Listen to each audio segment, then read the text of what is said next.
Darsa berjalan terhuyung-huyung di jalanan yang basah. Tangan gemetar memegang tumpukan surat yang tak lagi bermakna. Ia baru saja kehilangan pekerjaan di perusahaan yang telah ia bina bertahun-tahun. Para koleganya yang dulu teman setim kini menjauh, menganggapnya sebagai bagian dari masa lalu yang tak lagi relevan. Kehilangan pekerjaan hanyalah puncak dari derita yang sudah lama ia pendam. Istrinya, Anggi, sudah sejak 3 bulan lalu memutuskan untuk meninggalkannya. Bahkan anak kecil mereka, Raka, memilih tinggal bersama ibunya. Hari itu, hujan turun dengan lebat, seolah ikut merasakan kesedihan yang menyelubungi Darsa. Langkahnya yang berat membawa tubuhnya ke pinggir jalan, di mana ia berhenti untuk menghela napas. Apalagi yang bisa aku lakukan? Pikirnya dalam keputusasaan. Tangannya menyentuh lehernya yang terasa sesak, seolah udara di sekitar terlalu berat untuk dihirup. Hatinya bimbang antara berjuang atau menyerah begitu saja. Dalam momen itulah, sebuah suara parau terdengar di belakangnya. Kau tampaknya sedang dalam kesulitan, nak. Darsa menoleh dengan lemas. Di balik kabut tebal yang menggantung di atas jalan, seorang pria tua muncul. Wajahnya keriput, dengan rambut panjang putih yang tergerai, lepas di pundaknya. Pakaian lusuhnya menyatu dengan kehujanan, seakan tak terpengaruh oleh cuaca buruk. Matanya yang tajam menatap Darsa dengan sorot yang tak biasa, seolah pria itu bisa menembus segala lapisan kehidupan Darsa. Apa yang kau bicarakan? Tanya Darsa, suaranya serak. Keputusasaanmu begitu jelas, jawab lelaki tua itu. Tapi aku tahu jalan keluar, jalan yang bisa memberi segalanya yang kau inginkan. Kekayaan, kebahagiaan, semuanya bisa kau raih dalam sekejap. Tapi ada satu harga yang harus kau bayar. Darsa tertawa getir. Harga? Aku sudah kehilangan segalanya. Apalagi yang bisa aku bayar? Lelaki tua itu menatap Darsa lebih dalam, seolah memandang jauh ke dalam jiwanya. Jangan terburu-buru mengira kau tak punya apa-apa. Kau punya sesuatu yang lebih berharga dari apapun yang bisa dibeli dengan uang. Sesuatu yang akan membuatmu menyesal jika kehilangan. Aku bisa memberimu cara untuk mendapatkan segalanya kembali, tapi itu akan memerlukan pengorbanan. Darsa menatap lelaki tua itu dengan kebingungan yang semakin dalam. Pengorbanan, apa maksudmu? Pria itu mengangguk perlahan, lalu menyodorkan sebuah peta usang yang terlipat. Ini adalah peta yang membawamu menuju Gunung Salak, tempat di mana segala impian bisa menjadi kenyataan. Tapi di sana ada syarat yang harus dipenuhi. Tidak ada yang bisa mendapatkan kekayaan tanpa membayar harga, dan harga itu adalah sesuatu yang lebih berharga dari harta benda. Darsa memandang peta tersebut dengan ragu. Gunung Salak? Apa yang ada di sana? Lelaki tua itu menarik napas panjang. Sebuah ritual, nah. Ritual yang bisa mengubah hidupmu selamanya. Tapi ingat, kau harus siap untuk mengorbankan sesuatu yang tak akan pernah bisa digantikan. Darsa merasa terombang-ambing. Di satu sisi ia ingin menyerah pada kenyataan dan terus tenggelam dalam keputusasaan. Namun di sisi lain, bisikan itu memunculkan sebuah harapan yang terpendam dalam dirinya. Kekayaan, kebahagiaan, dan mungkin kesempatan untuk memperbaiki hidupnya yang porak-poranda. Semuanya ada di depan mata. Bagaimana aku bisa tahu ini bukan tipu daya? Tanya Darsa. Suara bergetar. Lelaki tua itu tersenyum. Sebuah senyum yang penuh makna dan sedikit mengerikan. Tidak ada yang bisa memberi jaminan, nah. Dunia ini tak ada yang pasti. Tapi pilihan ada di tanganmu. Ambil kesempatan ini dan hidupmu akan berubah. Tinggalkan semua beban dan raih kekuatan yang akan membuatmu lebih dari sekadar manusia biasa. Darsa menatap peta itu dengan tatapan kosong. Arah menuju Gunung Salak terasa begitu dekat. Tetapi entah mengapa ada rasa takut yang menggelayuti hatinya. Seperti ada sesuatu yang tersembunyi di balik janji-janji manis itu. Sesuatu yang tidak ingin ia pahami sepenuhnya. Namun satu hal yang pasti, hidupnya tak bisa lebih buruk lagi. Dan jika memang ada jalan keluar, ia harus mencoba, apapun risikonya. Dengan hati yang dipenuhi kebingungan, Darsa akhirnya menerima peta itu. Aku akan pergi. Lelaki tua itu mengangguk dengan senyuman yang lebih lebar. Kau akan segera tahu apa yang harus kau korbankan. Saat lelaki tua itu menghilang ke dalam kabut, Darsa berdiri terpaku, menggenggam peta itu erat-erat. Di dalam hatinya, ada perasaan yang tak terdefinisikan, antara harapan dan ketakutan, antara kebutuhan dan pengorbanan. Apa yang akan ia temui di Gunung Salak? Ia tidak tahu. Yang jelas, hidupnya yang gelap ini mungkin baru saja akan memasuki babak yang lebih kelam. Darsa meremas peta yang tergenggam di tangannya dengan cemas.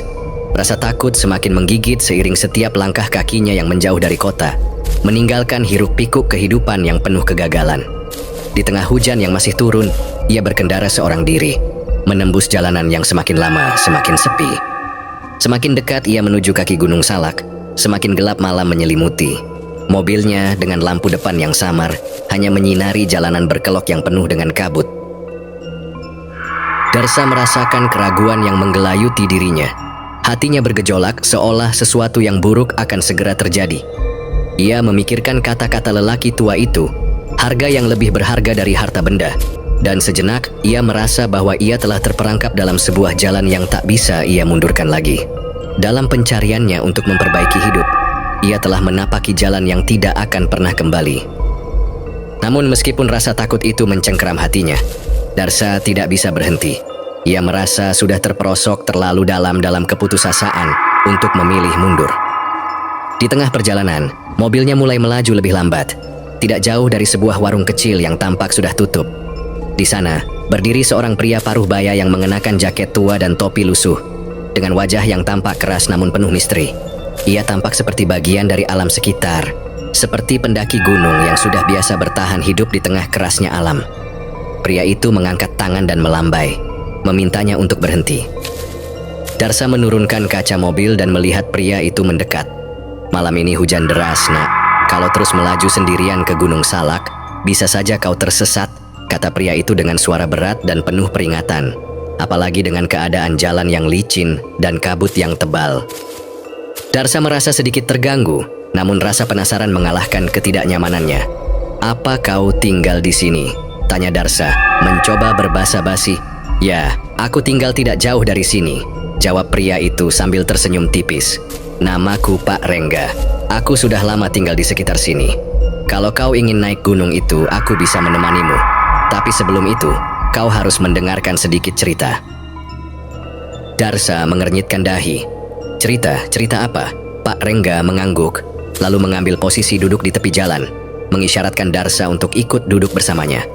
Meskipun enggan, rasa penasaran Darsa lebih kuat daripada rasa takutnya.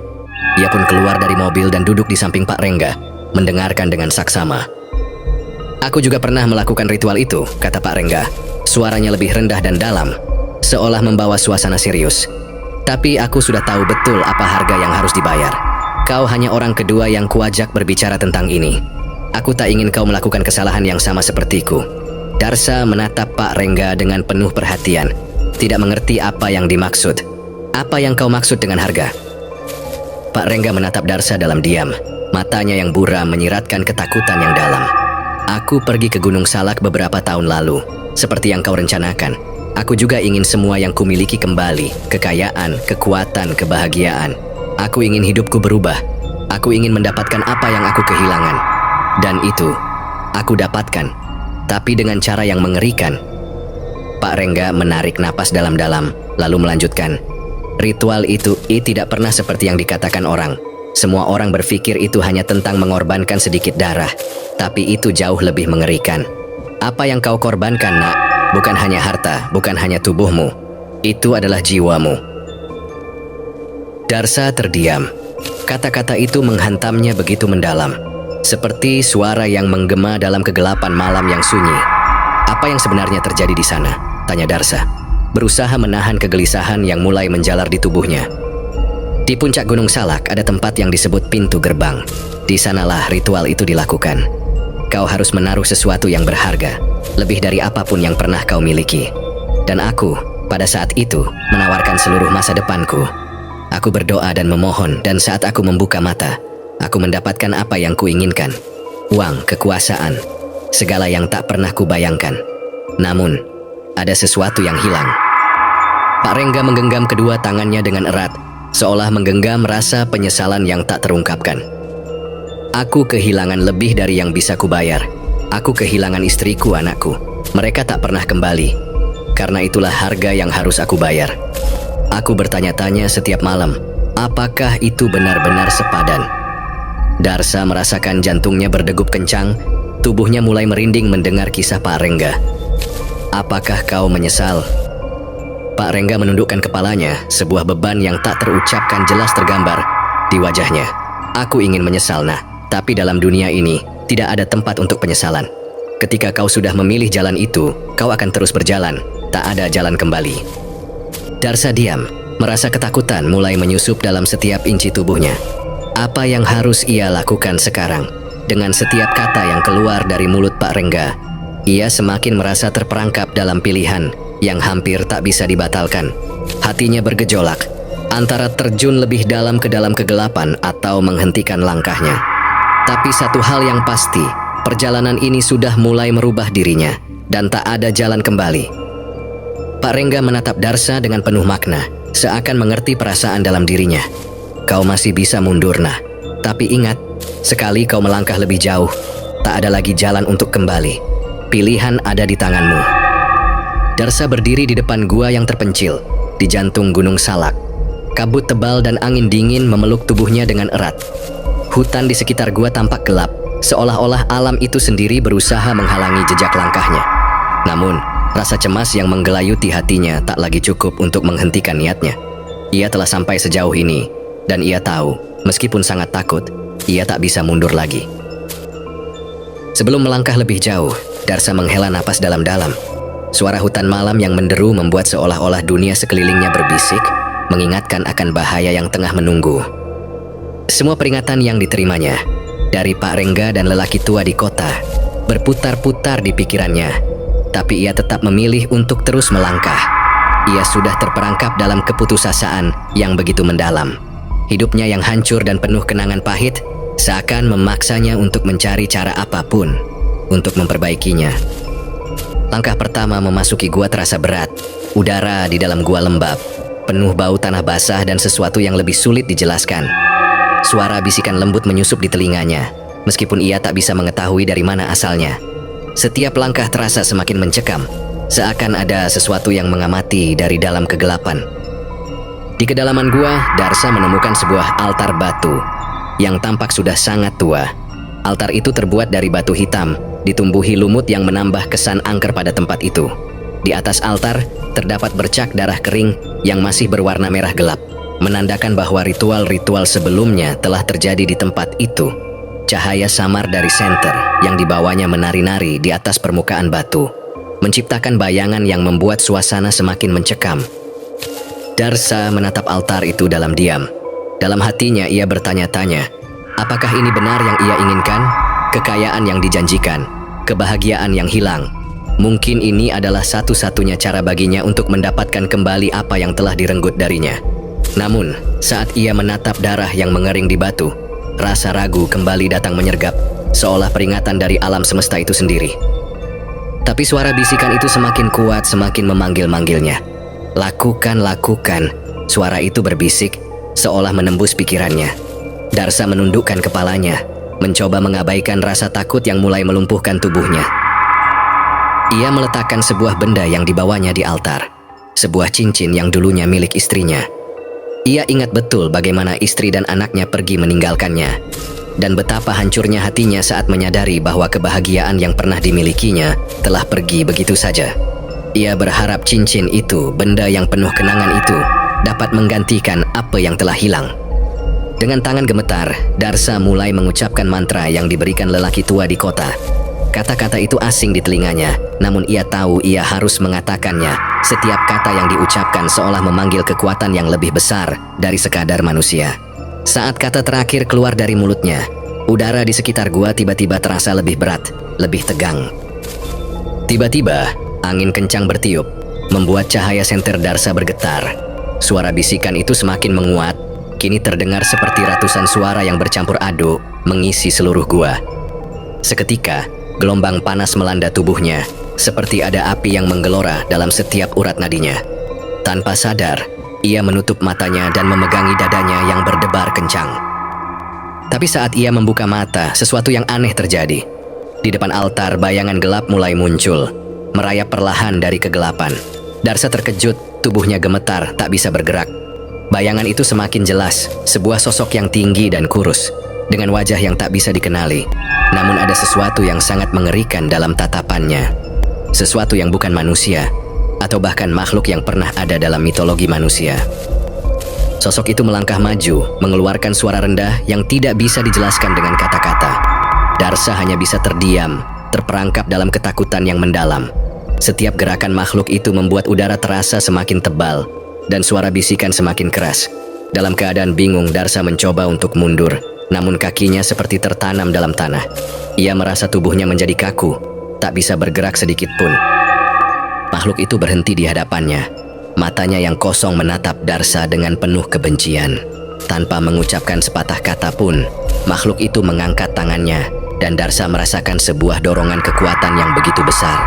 Tubuhnya terangkat beberapa sentimeter dari tanah, sebelum jatuh kembali dengan keras. Ini bukan apa yang kuinginkan. Darsa berteriak dalam ketakutan, berusaha melepaskan diri dari pengaruh kekuatan gelap itu. Tapi suara makhluk itu, suara yang lebih tua dari peradaban manusia, berbicara dalam bahasa yang tak dimengerti Darsa. Seperti sebuah peringatan, seperti sebuah perjanjian yang tak bisa dibatalkan. Kau telah memanggil kami manusia, dan kau harus membayar harga yang telah kau sepakati. Tidak ada jalan kembali. Darsa merasa darahnya mengering. Kini ia menyadari, apa yang telah ia panggil bukanlah sekadar kekayaan atau kebahagiaan, tetapi kutukan yang akan terus mengikutinya sepanjang hidupnya. Ia telah membuka gerbang yang tak bisa ditutup lagi, dan semua yang ia kenal, termasuk dirinya sendiri, akan berubah selamanya.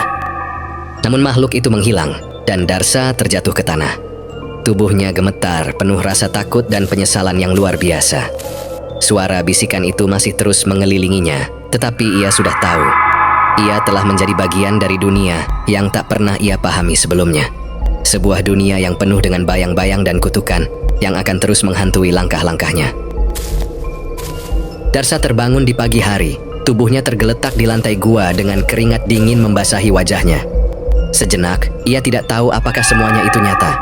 Sesaat sebelum ritual, ia merasa seolah dunia membawanya ke dalam mimpi buruk yang tak ada ujungnya. Namun kini, begitu ia membuka matanya, semuanya tampak berbeda.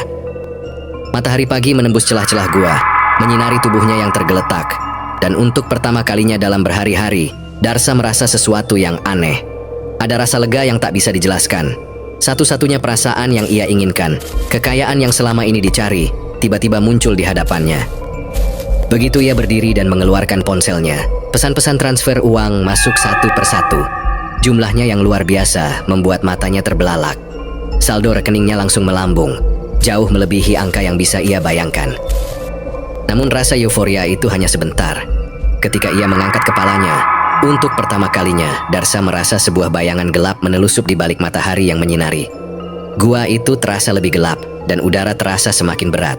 Begitu ia meninggalkan gua dan kembali ke dunia luar, ia mendapati dirinya dikelilingi oleh ketenangan yang menyelubungi segala sesuatu di sekitar rumahnya.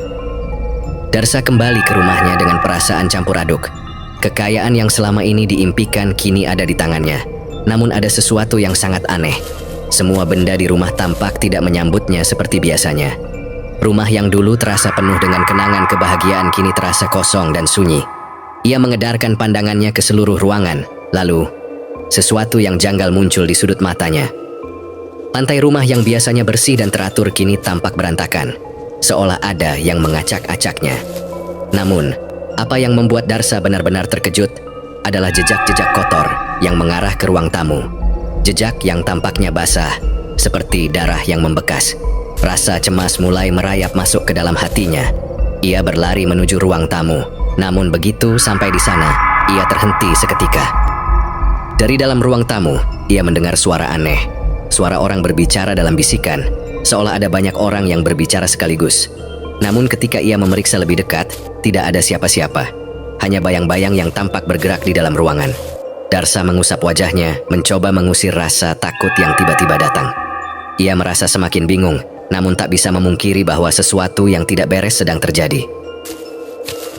Malam pertama setelah ritual itu, Darsa terbangun dari tidurnya dengan terengah-engah. Matanya yang lelah terbelalak saat melihat bayangan gelap melintas di sudut kamarnya. Tidak hanya itu, suara bisikan itu kembali. Kali ini suara itu terdengar lebih jelas, seperti berbisik langsung ke telinganya. Kekayaanmu adalah kutukan. Bisikan itu terdengar menakutkan, seolah datang dari kedalaman yang tak terjangkau oleh akal sehat. Darsa mencoba menutup telinga, namun suara itu semakin jelas, semakin mengganggu. Mimpi-mimpi mengerikan pun datang bertubi-tubi. Dalam tidurnya ia melihat sosok-sosok yang sudah lama ia kenal. Istrinya, anaknya, bahkan sahabatnya. Semuanya hilang dalam keadaan mengerikan. Mereka terseret ke dalam kegelapan. Tubuh mereka terpotong-potong dan terjerat dalam rantai yang tak bisa dihentikan. Darsa terbangun setiap kali, terengah-engah dan berkeringat dingin, hanya untuk menyadari bahwa semuanya itu nyata, bahkan lebih buruk dari sekadar mimpi buruk. Hari-hari berlalu dan semakin lama, ia merasa dunia di sekitarnya mulai runtuh. Setiap kali ia membuka matanya, sesuatu yang aneh terjadi. Teman-temannya, tetangganya, bahkan orang-orang yang ia anggap dekat mulai menghilang. Tidak ada jejak, tidak ada penjelasan. Mereka hanya lenyap seolah tersedot oleh kekuatan yang tak bisa dijelaskan. Pada malam yang kelima, Darsa menemukan dirinya duduk di depan meja makan, menatap ponselnya dengan mata kosong. Uang yang sebelumnya datang begitu deras, kini tampak hanya angka-angka mati yang tidak lagi menghibur hatinya. Ia merasa semakin terasing, semakin kosong. Rasa takut itu datang dengan lebih kuat, lebih nyata. Ia merasa seperti ada sesuatu yang mengintai dari setiap sudut rumahnya. Tiba-tiba, pintu depan terbuka, meskipun Darsa tidak mengingat ada yang membuka. Suara langkah kaki terdengar semakin mendekat. Darsa menoleh, dan di sana, berdiri sosok yang sudah lama hilang dari hidupnya, istrinya. Namun wajahnya tampak berbeda, lebih pucat dan kosong. Matanya kosong, tak ada kehidupan di sana. "Istriku?" Darsa berbisik, suaranya tercekat. Namun istrinya hanya diam, tidak menjawab. Dalam keheningan yang mencekam, Darsa merasa seakan seluruh ruangan menguncinya, mengurungnya dalam dunia yang tidak lagi bisa ia kenali. Lalu, dalam sekejap, tubuh istrinya terbelah, hanya meninggalkan darah yang menggenang di lantai. Dan sosok itu hilang dalam kegelapan. Ini akibatnya, bisikan itu kembali terdengar, lebih keras, lebih menakutkan. "Kekayaan yang kau cari bukan untukmu. Kau telah mengambil yang bukan hakmu." Dengan penuh ketakutan, Darsa berlari keluar rumah, berharap bisa melarikan diri dari bayangan-bayangan itu. Namun di luar, malam terasa begitu pekat, lebih gelap dari biasanya, dan setiap langkah yang ia ambil terasa semakin berat. Setiap suara, setiap bisikan semakin mendekat, hingga akhirnya ia jatuh, merasakan tubuhnya dihimpit oleh kekuatan yang tak terlihat. Dan akhirnya, suara itu berkata dengan penuh kebencian, "Kau telah memanggil kami, dan kini kami akan mengambil apa yang seharusnya kami ambil." Saat itu Darsa sadar sepenuhnya. Bayaran pertama telah tiba. Hari-hari berlalu, dan Darsa semakin terperosok ke dalam kegelapan. Kekayaan yang dulu diimpikannya kini terasa seperti beban yang menggerogoti jiwanya.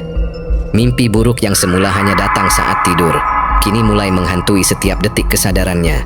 Setiap malam saat ia terjaga dalam kesunyian, suara-suara aneh mulai terdengar. Awalnya halus, hanya seperti bisikan lembut di antara desiran angin.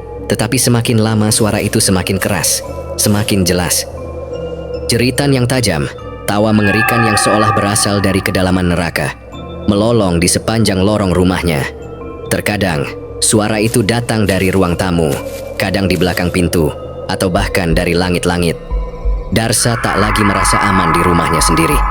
Setiap sudut tampak menunggu, seakan ada sesuatu yang mengintai, menunggu untuk menyerangnya. Suatu malam Darsa terbangun dengan perasaan mencekam yang melingkupi hatinya. Ia merasakan ada yang salah, sesuatu yang tak pernah ia rasakan sebelumnya. Ketika ia menatap ke cermin di sudut kamar tidurnya, ia hampir tak bisa mengenali dirinya sendiri. Matanya yang dulu coklat kini berubah menjadi merah darah yang mencolok. Kulitnya terasa kering, mengelupas dan penuh bercak-bercak hitam yang merayap seperti jamur.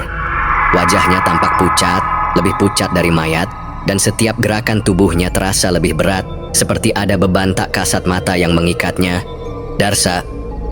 Suara itu berbisik dari belakangnya, lembut namun menakutkan. Ia berbalik dengan panik, tetapi tidak ada siapa-siapa. Hanya kesunyian yang kian menekan dadanya. Ia menatap cermin sekali lagi, mencoba meyakinkan dirinya bahwa itu hanya halusinasi. Namun, di sana, di cermin, ia melihat bayangan samar. Bayangan seorang wanita yang sudah lama ia kenal. Wajahnya penuh dengan kemarahan dan penderitaan. Wanita itu adalah istrinya, namun wajahnya begitu berubah, seolah telah dirasuki oleh sesuatu yang sangat gelap. "Darsa, kau tak bisa lari." Bisikan itu datang lagi, lebih dalam dan lebih dalam. "Kami datang untuk menuntut apa yang telah kau ambil. Bayaranmu belum selesai." Darsa berteriak keras, namun suara jeritan itu hanya mengalir kembali ke dalam dirinya, menghujam langsung ke jantungnya. Tangannya mulai gemetar, mencoba menggenggam sesuatu, namun udara di sekitarnya terasa semakin berat, seakan ia tak bisa bernapas. Setiap detik ia merasa semakin terperangkap, semakin terikat oleh kekuatan yang tak bisa ia kontrol. Keesokan harinya, tubuh Darsa semakin terasa berbeda. Tangan dan kakinya mulai bergetar tanpa sebab yang jelas, dan ia merasakan adanya getaran dalam tulangnya, seperti ada sesuatu yang bergerak di dalam dirinya. Sesekali ia melihat bayangan bergerak cepat di sudut matanya, hanya untuk menyadari bahwa tak ada orang di sana. Dan ketika ia menatap langit-langit rumahnya, ia bisa melihat bayangan berkelebat, seperti sesosok makhluk yang bergerak di luar kemampuan manusia untuk melihat. Darsa mencoba menenangkan dirinya, tetapi sesuatu yang lebih buruk menunggunya. Suatu malam, setelah ia duduk di ruang tamu yang remang-remang, tiba-tiba ia mendengar suara tapak kaki yang berat, seolah seseorang berjalan menuju rumahnya dari luar. Ia berlari menuju pintu depan dan membuka kunci dengan cepat, namun begitu pintu terbuka, tidak ada siapa-siapa di sana. Yang ada hanyalah bayangan panjang yang terbentang di halaman depan, seperti bayangan dari dunia lain. Keringat dingin mulai menetes di pelipisnya saat ia merasakan ada sesuatu yang sedang mendekat. Langkah-langkah berat itu terdengar semakin jelas, seakan datang dari bawah tanah. Tubuh Darsa semakin tak terkendali. Keringatnya bercucuran, tubuhnya terasa kaku dan mati rasa. Matanya mulai berputar, seperti tak bisa mengendalikan arah pandangannya. Ada sesuatu yang sedang merasukinya, sesuatu yang jauh lebih tua dan lebih kuat daripada apapun yang ia bayangkan. Tiba-tiba sosok itu muncul. Sebuah bayangan besar, lebih tinggi dari manusia biasa, muncul di depan matanya. Sosok itu tak berbentuk jelas, hanya sebuah siluet gelap yang mengisap cahaya sekitar. Di dalam kegelapan itu, Darsa bisa mendengar suara yang seperti datang dari ratusan mulut yang terbuka. Setiap suaranya mengerikan dan penuh dengan kesakitan. Suara itu mengutuknya, mengatakan bahwa ia telah membebaskan sesuatu yang tidak seharusnya ada di dunia ini. Darsa, ini hanya awal. Kami datang untuk menuntut apa yang seharusnya kami ambil. Engkau tak bisa lari darinya. Suara itu bergema dalam pikirannya, menghantui setiap sel tubuhnya. Dengan mata yang semakin merah, Darsa mulai merasa tubuhnya kehilangan kendali. Ia merasakan hawa panas yang mulai keluar dari tubuhnya, seperti api yang membakar dari dalam. Suatu kekuatan yang gelap dan mengerikan mulai menyusup dalam aliran darahnya. Segalanya tampak kabur. Dan hanya satu hal yang ia tahu dengan pasti, ia bukan lagi manusia biasa. Dalam keputusasaannya, Darsa mencoba untuk melarikan diri. Namun setiap kali ia berlari, ia merasa kakinya semakin berat, seperti ada yang menahannya. Setiap jejak yang ia tinggalkan terasa semakin dalam, seakan menariknya kembali ke tempat yang telah ia coba hindari. Di depan matanya, arwah-arwah yang telah ia bangkitkan terus muncul, terlebih yang paling ia takuti, wajah istrinya yang tampak begitu marah. Darsa tak bisa lagi menahan kehancurannya. Tubuhnya mulai berontak, semakin mengelupas, dan kekuatan yang datang bersama kutukan itu semakin menggerogoti jiwanya. Jeritan-jeritan yang memenuhi kepalanya semakin keras, dan ia menyadari bahwa tak ada lagi jalan keluar. Ia telah menjadi bagian dari sesuatu yang lebih besar, lebih gelap, sesuatu yang tak bisa lagi ia kendalikan. Ia hanyalah satu dari sekian banyak arwah penuntut yang terjebak dalam kutukan yang telah ia bangkitkan, kutukan yang tak akan pernah berakhir. Hari-hari Darsa semakin terasa seperti mimpi buruk yang tiada habisnya. Setiap langkahnya dipenuhi dengan rasa takut yang menggerogoti setiap pori tubuhnya. Kekayaan yang ia peroleh dari pesugihan Gunung Salak kini hanya terasa seperti beban berat yang tak tertahankan. Mimpi buruk yang menyertainya semakin intens. Tidur tak lagi memberi rasa damai. Hanya serangkaian bayangan menyeramkan dan jeritan-jeritan yang datang tanpa henti. Setiap kali ia membuka mata, ia merasa seperti ada sesuatu yang sedang mengintai di dalam dirinya, menunggu untuk melahapnya. Di tengah keputusasaannya, saat ia mulai merasa seperti akan kehilangan kendali penuh atas dirinya sendiri, Darsa mendengar suara langkah kaki yang akrab. Ia menoleh dengan cepat, dan di hadapannya berdiri Pak Rengga, pria tua yang dulu memperingatkannya tentang ritual mengerikan ini. Tapi kali ini Pak Rengga bukanlah sosok yang sama. Wajahnya lebih pucat, lebih keriput, seolah usianya bertambah puluhan tahun hanya dalam semalam. Matanya yang dulu tajam kini kosong, seperti mata seseorang yang sudah kehilangan segalanya. Pak Rengga, suara Darsa gemetar. Apa yang terjadi padaku? Mengapa aku merasa seperti ini? Pak Rengga menghela napas berat, seolah sebuah beban besar ingin ia lepaskan. Ia melangkah mendekat, duduk di kursi yang berada di depan Darsa. Suasana menjadi semakin tegang saat Darsa merasakan hawa dingin yang menyelimutinya. Kau sudah mulai merasakannya, bukan? Pak Rengga berkata perlahan, dengan suara yang bergetar.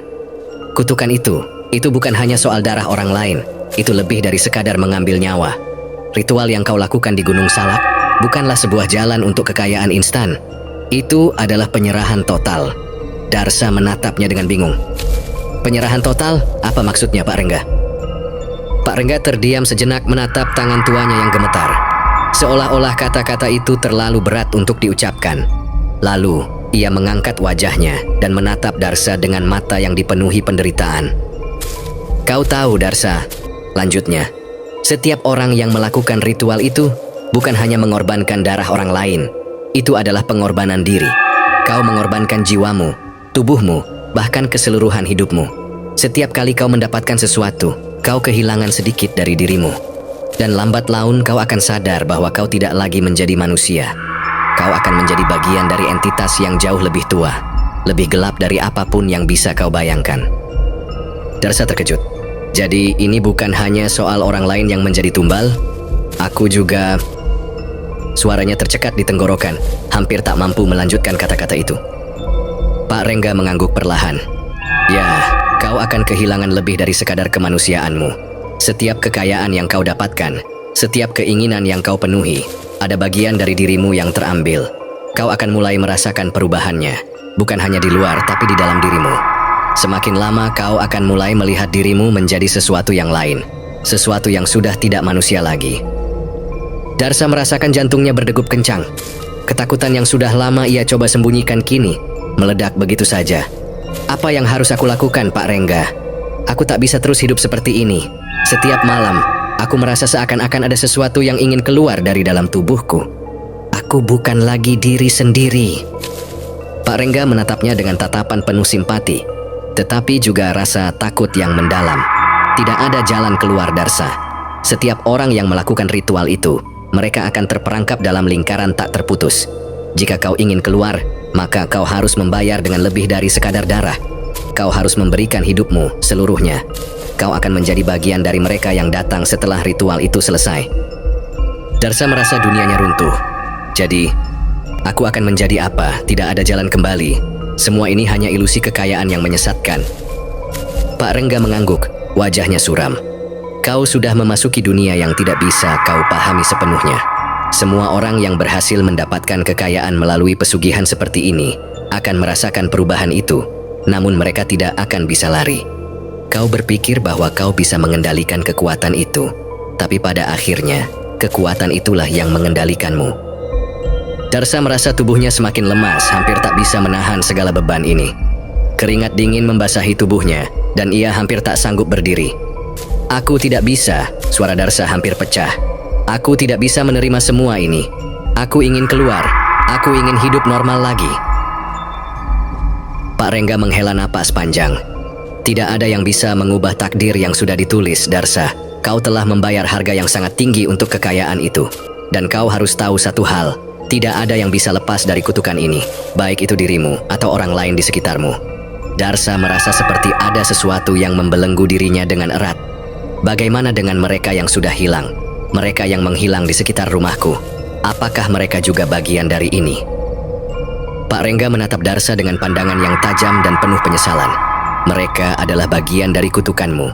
Setiap orang yang kau lihat menghilang, mereka telah menjadi korban dari keserakahanmu. Mereka yang hilang adalah mereka yang terhisap dalam kutukan yang kau bangkitkan. Mereka adalah bayaran yang harus dibayar agar kau bisa mendapatkan apa yang kau inginkan. Darsa jatuh terduduk. Jantungnya terasa seperti dihimpit batu besar. Suasana itu semakin mencekam, dan ia merasakan seakan tubuhnya semakin rapuh. Setiap langkah yang ia ambil sejak ritual itu terasa seperti sebuah jebakan yang tak pernah berakhir.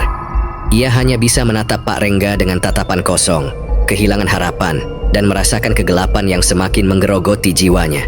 Jadi apa yang harus aku lakukan? Tanya Darsa dengan suara parau. Pak Rengga menatapnya dengan penuh kesedihan. Hanya ada satu cara untuk keluar dari kutukan ini, Darsa. Tetapi itu akan membutuhkan lebih dari sekadar keberanian. Kau harus siap mengorbankan seluruh hidupmu. Dan itu berarti lebih dari yang bisa kau bayangkan. Darsa tidak bisa lagi menahan rasa ketakutan yang semakin merasuki dirinya. Setiap hari, ia merasa seolah tubuhnya bukan miliknya sendiri. Kegelapan yang datang bersama ritual Gunung Salak semakin menggerogoti jiwanya. Ia merasa terkepung oleh sesuatu yang tak terlihat, namun sangat nyata. Setiap langkah yang ia ambil seperti menariknya semakin dalam, ke dalam jurang yang gelap, tanpa harapan untuk kembali. Pada awalnya Darsa berusaha keras untuk melawan. Ia mengurung dirinya di dalam rumah, mencoba menenangkan dirinya dengan berpikir bahwa ia bisa mengendalikan semuanya. Namun, semakin ia berusaha keras untuk berjuang melawan kutukan itu, semakin kuat entitas itu menguasai dirinya. Tubuhnya berubah secara perlahan, bukan hanya fisik, tetapi juga cara berpikirnya. Jari-jari tangan Darsa mulai memanjang. Kulitnya semakin mengeriput dan berkeriput seperti lapisan kulit mati yang terkelupas. Hanya dalam semalam, suaranya yang dulu lembut kini berubah menjadi geraman seram, seperti suara yang berasal dari kedalaman neraka. Ia berdiri di depan cermin, menatap wajahnya yang semakin tidak dikenali. Matanya yang dulunya tampan kini berubah menjadi merah menyala, tak berbeda dengan mata iblis. Gigi-giginya yang tumpul kini semakin tajam, memanjang, seakan siap untuk mengoyak apapun yang ada di depannya. Rasanya, ia sudah bukan lagi manusia. Setiap detik yang berlalu semakin membawanya lebih dekat dengan kegelapan yang ia coba hindari. "Tidak, ini bukan aku," serunya dalam kebingungannya, meremas rambutnya yang semakin rontok. Ia mencoba mengabaikan suara-suara yang mulai berbisik di dalam kepalanya, yang semakin keras dan jelas, memaksanya untuk menyerah pada kegelapan. Namun, keputusasaan yang ia rasakan justru membuatnya semakin lemah. Desa di sekitar rumahnya mulai merasakan ada yang tidak beres. Pada awalnya, orang-orang menganggapnya hanya sebagai orang yang menderita stres berat setelah kehilangan segalanya. Namun, semakin lama, mereka mulai merasakan keanehan yang mengganggu. Warga yang melintasi jalan dekat rumah Darsa melaporkan adanya bau busuk yang menyengat, seperti bau bangkai yang mengambang di udara. Beberapa orang yang terpaksa mendekati rumahnya mengaku melihat bayangan bergerak cepat di dalam rumah, dan suara aneh terdengar dari dalam, seperti bisikan dan cengkeraman yang tak jelas asal-usulnya. Seorang wanita tua yang tinggal tak jauh dari rumah Darsa, Ibu Lestari, mulai merasa curiga. Ia sering melihat Darsa berjalan keluar rumah di tengah malam, berjalan dengan langkah aneh, seperti tidak lagi memiliki kendali atas tubuhnya. Ketika Ibu Lestari memanggil namanya, suara Darsa yang biasanya ramah kini terdengar serak dan penuh geraman.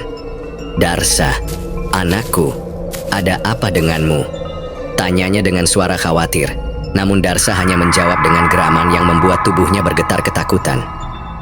Pagi-pagi sekali, beberapa warga mulai merasa cemas ketika seorang petani yang bernama Pak Joko menghilang tanpa jejak setelah berpapasan dengan Darsa di tengah jalan desa. Beberapa hari kemudian, kabar bahwa seorang anak kecil bernama Adi ditemukan hilang dan terakhir terlihat bermain di halaman rumah Darsa mulai membuat banyak orang ketakutan. Mereka mulai berbicara tentang hal-hal yang lebih gelap, tentang kekuatan yang melingkupi rumah itu. Darsa yang semakin gelisah mendengar bisikan-bisikan aneh itu merasa seperti terperangkap dalam kegelapan yang semakin menelan dirinya. Setiap kali ia berusaha keluar dari rumahnya, ada sesuatu yang menahannya, sesuatu yang tidak bisa ia lawan. Tubuhnya seolah bergerak dengan sendirinya, seperti ada tangan gaib yang menariknya kembali ke dalam kegelapan. Meskipun ia berteriak, berusaha mengumpulkan sisa-sisa kemanusiaannya, jeritan itu hanya teredam oleh suara-suara lain yang lebih kuat. "Kau tidak bisa lari, Darsa. Kami akan selalu ada di dalam dirimu." Suara-suara itu berbisik dengan penuh kepastian. Pada malam yang sunyi, Darsa akhirnya memutuskan untuk keluar, meski dengan rasa takut yang menyelimuti dirinya. Ia berjalan tanpa arah, meninggalkan rumah yang sudah tidak lagi terasa seperti tempatnya. Dalam kegelapan yang pekat, ia merasakan sesuatu yang lebih menakutkan dari kutukan yang ia alami. Suara langkah kaki mengikuti setiap langkahnya. Darsa menoleh, tetapi tak ada siapapun di belakangnya. Suara itu terus terdengar, semakin dekat, semakin keras. Saat ia sampai di tengah hutan, tempat yang dahulu pernah menjadi saksi bisu ritual yang ia lakukan, ia merasa seakan-akan ada sesuatu yang menunggu di sana. Ia merasakan udara yang semakin berat, seperti ada ribuan mata yang menatapnya dari kegelapan. Tiba-tiba, ia mendengar suara keras seperti gemuruh di dalam kepalanya, membuat tubuhnya terhuyung. Matanya merah seperti api, ia merasa hilang kendali. Darsa berteriak dalam kebingungannya, berusaha melawan. Namun suara iblis yang ada di dalam dirinya hanya semakin mendominasi. Kau milik kami sekarang, Darsa. Seluruh tubuhmu, seluruh jiwamu, semuanya adalah milik kami. Bisikan itu menjadi semakin jelas. Namun dalam satu detik yang mematikan, sebuah cahaya terang menyinari langit malam, menerobos kegelapan yang ada di sekelilingnya. Darsa berhenti, terhuyung, dan menatap cahaya tersebut dengan penuh kebingungannya. Ada sesuatu yang mengalir dalam dirinya, sebuah dorongan kuat untuk melawan. Dengan sisa-sisa kekuatan yang ada dalam dirinya, Darsa mengangkat tangannya dan berteriak, berusaha untuk merebut kembali tubuh dan jiwanya. Tidak, aku masih manusia, aku masih bisa melawan. Teriak Darsa dengan segenap kekuatan yang tersisa, meskipun tubuhnya terasa semakin rapuh. Namun, cahaya itu perlahan redup dan kegelapan kembali menguasai dirinya. Darsa terjatuh, tubuhnya penuh dengan luka. Darah mengalir dari kulitnya yang mengelupas. Di dalam hatinya, ia tahu, ia terjebak. Tak ada yang bisa keluar dari kegelapan ini. Kegelapan semakin meresap ke dalam tubuh Darsa, membakar setiap selnya dengan api yang tak terlihat. Semakin ia berusaha melawan, semakin dalam ia terjerat dalam kutukan yang tak pernah ia duga. Beberapa kali, ia berdiri di tepi jurang keputusasaan, mencoba mencari jalan keluar dari penderitaan yang tak berujung.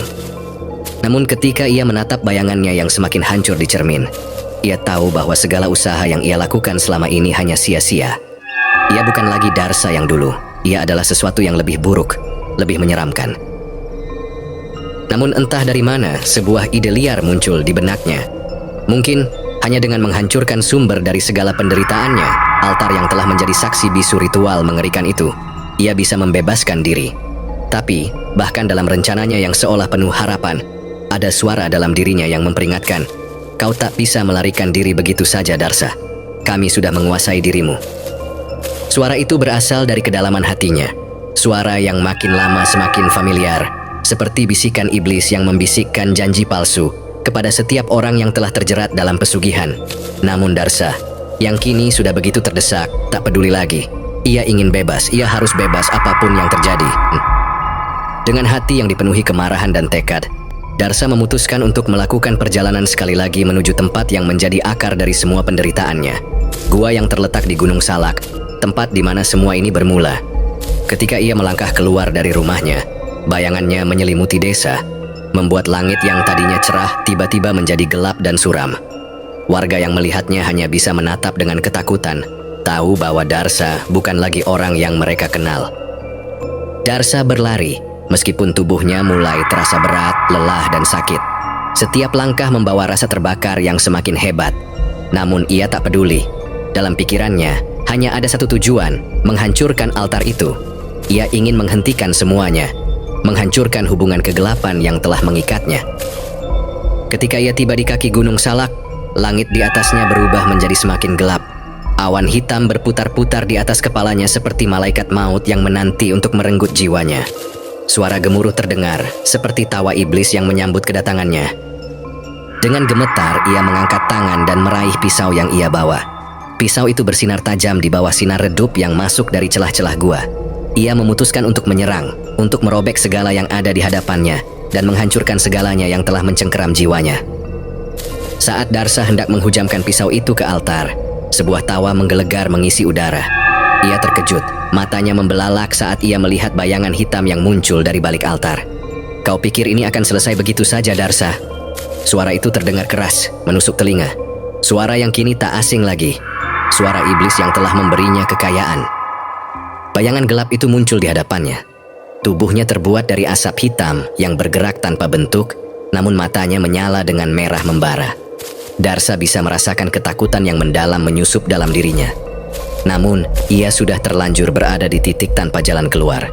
Ia harus mengakhiri semua ini. Darsa, suara itu berbicara lagi. Kali ini lebih dalam, lebih menggoda. Kau tidak bisa lari. Kau telah mengorbankan banyak hal untuk mendapatkan kekayaan ini, dan kini kau mencoba menghancurkan apa yang sudah menjadi milikmu. Darsa menatap dengan tajam ke arah bayangan itu, menahan amarah yang menggelegak dalam dirinya. Aku tidak peduli. Aku tidak peduli lagi dengan segala kekayaan yang kau tawarkan. Yang aku inginkan hanyalah kebebasan darimu. Teriaknya, suaranya serak dan penuh kebencian.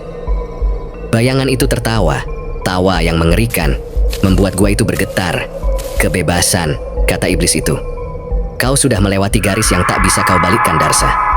Kau sudah menjadi bagian dari kami. Tidak ada jalan untuk kembali. Tidak ada kebebasan. Tapi Darsa tak mundur. Dengan segala sisa keberanian, ia menusukkan pisau itu ke dalam altar. Namun ketika pisau itu menyentuh batu, seketika dunia sekitarnya bergetar hebat. Sesuatu yang lebih besar, lebih kuat, lebih mengerikan dari apapun yang dapat dibayangkan muncul dari altar itu. Sebuah kilatan terang menyembur keluar dari altar yang hancur. Dan dalam sekejap, tubuhnya terlempar ke dalam kekosongan, ke dalam dimensi yang sama sekali berbeda. Darsa terjatuh ke dalam ruang yang tak terhingga, sebuah tempat yang penuh dengan bayangan gelap dan suara bisikan yang tak bisa dimengerti. Suara itu datang dari segala arah, seperti teriakan dari dunia yang telah lama dilupakan, dunia yang dipenuhi oleh roh-roh terkutuk yang tak pernah bisa melupakan penderitaan mereka. Darsa terhuyung-huyung, tubuhnya terasa berat dan kaku, seolah terjebak dalam sebuah mimpi buruk yang tak berujung. Ketika ia mengangkat wajahnya, ia melihat sesuatu yang tak bisa ia percayai. Di depan matanya, wajah-wajah yang sangat ia kenal mulai muncul satu persatu. Wajah istrinya, Anggi, yang selama ini ia benci karena pengkhianatannya, kini berubah menjadi sosok yang mengerikan. Matanya kosong, mulutnya ternganga lebar seperti berteriak tanpa suara, dan darah mengalir dari luka-luka mengerikan yang menghinggapi tubuhnya. Mengapa kau tidak bisa menyelamatkan kami, Ayah? Suara itu terdengar seperti teriakan dari kedalaman yang sangat jauh, namun begitu nyata dan mengerikan. Mengapa kau membiarkan kami mati dalam penderitaan? Darsa terjerat dalam pandangan mereka, terperangkap dalam rasa bersalah yang semakin mendalam. Ia mencoba untuk berlari, namun kakinya tak bisa bergerak. Tubuhnya terasa beku, seolah terkunci dalam dimensi gelap ini. Setiap langkah yang ia coba ambil hanya semakin mendekatkan dirinya pada bayangan-bayangan tersebut. Mereka mengerumuninya, berbisik dalam bahasa yang hanya bisa dipahami oleh jiwa yang telah rusak, mencabik-cabik sisa-sisa kesadarannya. Wajah-wajah itu semakin mendekat, dan tiba-tiba sosok-sosok lain mulai muncul. Wajah-wajah orang-orang yang dulu pernah tinggal di desa tempat ia tinggal, mereka yang telah menjadi korban dari kutukan pesugihan. Mereka semua kini terperangkap di dunia ini, berubah menjadi makhluk mengerikan yang terus mengulang penderitaan mereka, tak pernah bisa melepaskan diri dari lingkaran setan yang tak berujung. Darsa merasakan sesak yang luar biasa, seolah jiwanya hendak lepas dari tubuhnya. Ini adalah harga yang harus kau bayar, Darsa. Suara itu datang dari kedalaman yang paling gelap, suara yang dulu ia dengar saat pertama kali diajak melakukan ritual itu. Pesugihan ini tidak akan pernah berakhir. Kau telah membuka gerbang ke dunia yang lebih kelam. Ketika kau hancurkan altar itu, kau hanya memanggil lebih banyak penderitaan. Dan sekarang, kau menjadi bagian dari penderitaan itu. Darsa mencoba berteriak, namun tidak ada suara yang keluar. Ia ingin meronta, namun tubuhnya terasa terbelenggu oleh sesuatu yang lebih besar dari dirinya. Kegelapan semakin merenggut dirinya, dan tubuhnya mulai berubah. Kulitnya terkelupas, darahnya mengalir tanpa henti. Setiap luka yang ia terima terasa seperti siksaan tanpa akhir. Lama-kelamaan wajah-wajah yang mengerikan itu semakin memenuhi pandangannya, dan ia mulai merasa bahwa ia tidak hanya dihantui oleh bayangan orang yang telah ia kasihi. Ia dihantui oleh jiwa-jiwa yang telah ia korbankan, jiwa-jiwa yang telah ia pengaruhi dengan ambisi gelapnya. Mereka semua kini kembali untuk menuntut balas. Teriakan mereka menjadi lebih keras, lebih mengerikan, dan semakin mendalam, seperti gelombang yang datang untuk menghancurkan segala sesuatu yang tersisa dari dirinya. Darsa tak tahu berapa lama ia terjebak dalam dimensi itu. Waktu di tempat ini seolah tidak ada artinya. Namun, ketika akhirnya ia kembali ke dunia nyata, ia merasa semuanya telah berubah. Desa yang dulu ia kenal kini tampak sepi, gelap, dan tak berpenghuni. Rumah-rumah yang dulu ramai kini tampak kosong dan terlantar. Tanah yang dulu subur kini tampak kering dan gersang. Di kejauhan, ia mendengar suara tangisan yang datang dari hutan, suara yang penuh dengan kesedihan dan ketakutan. Darsa tahu, meskipun ia telah kembali ke dunia ini, kutukan itu tak akan pernah berakhir. Orang-orang yang berani mendaki Gunung Salak dan mencari tahu tentang pesugihan itu, kini mendengar suara-suara aneh, jeritan dan tangisan yang datang dari kegelapan malam. Suara itu tak pernah berhenti, menggema di setiap sudut desa. Setiap malam terdengar suara langkah kaki yang tak kasat mata, seperti makhluk yang sedang mengintai, menunggu untuk mengambil jiwa berikutnya. Pesugihan itu tidak pernah benar-benar berakhir, hanya menunggu korban baru yang cukup putus asa untuk menyerahkan jiwanya pada kegelapan. Darsa tahu kini ia seperti Pak Rengga yang menjadi bagian dari siklus itu, siklus penderitaan yang tak pernah ada akhirnya. Jiwa-jiwa yang telah ia korbankan tidak akan pernah melepaskannya. Mereka akan terus menghantuinya, menuntut balas, hingga dunia ini runtuh ke dalam kegelapan yang abadi. Demikianlah cerita horor pada video kali ini. Terima kasih sudah menonton video ini. Jangan lupa untuk like, komen, dan subscribe. Serta nyalakan juga notifikasinya agar tidak ketinggalan untuk video-video